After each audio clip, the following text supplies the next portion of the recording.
It may or may not be a traditional form of public speaking that you think of, but it's something that highlights all that we've been talking about.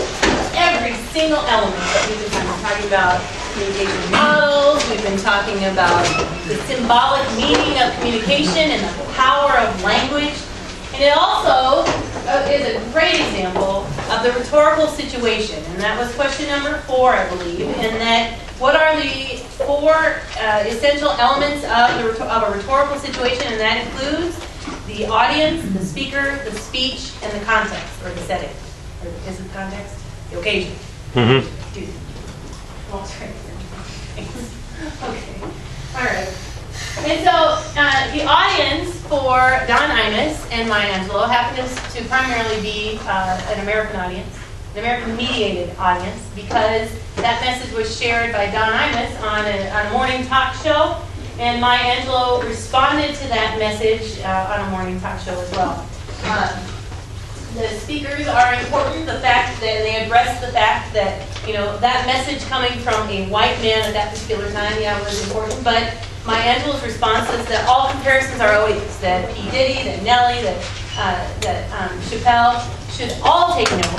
And she said so eloquently, don't you think? And that why have we come so late and lonely in this place in our society? And she was really calling on us as a society, those societal forces, to examine the rhetoric that we use, how we talk about each other in the media. She used some very powerful metaphors. She arranged her response in a way that we know what she meant when she said, okay, any black man just tried to call, it was the current first lady at the time, Laura Bush of DIPCH. She said there wouldn't be enough rope to hang your butts.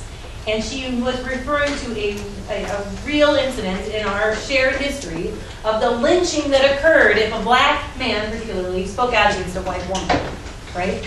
And metaphorically speaking as well, the lynching that would occur if a black man would speak out, even in this day of time. The occasion was certainly forensic, in that she called on what we should do.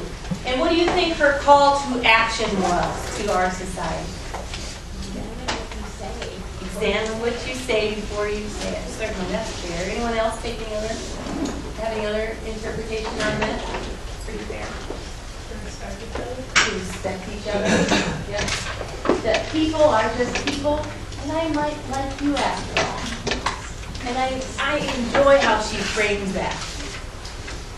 She uses the exigency of that platform. Exigence is the use of a communicated message to solve an issue, to address an issue. That was question number 1, I believe.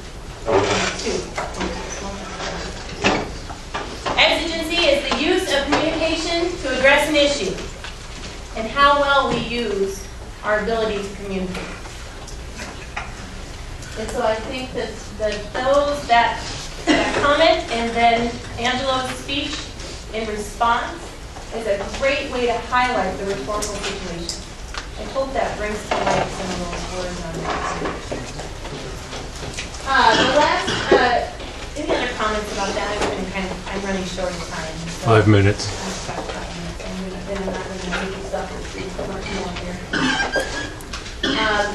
I'll start with those. So, what we'll do when we come back on Thursday, today we have addressed the D12 navigation assignment issues. Know that you have it last week.